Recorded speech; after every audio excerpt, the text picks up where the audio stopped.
अभंगातून कीर्तनातून आणि प्रवचनातून शिवरायांच्या रयत स्वराज्याची माहिती समस्त बहुजन वर्गाला समजावून सांगणारे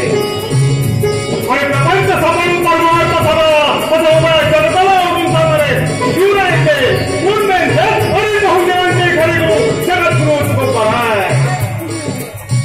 आणि म्हणूनच आजच्या या अंधारलेल्या महाराष्ट्रात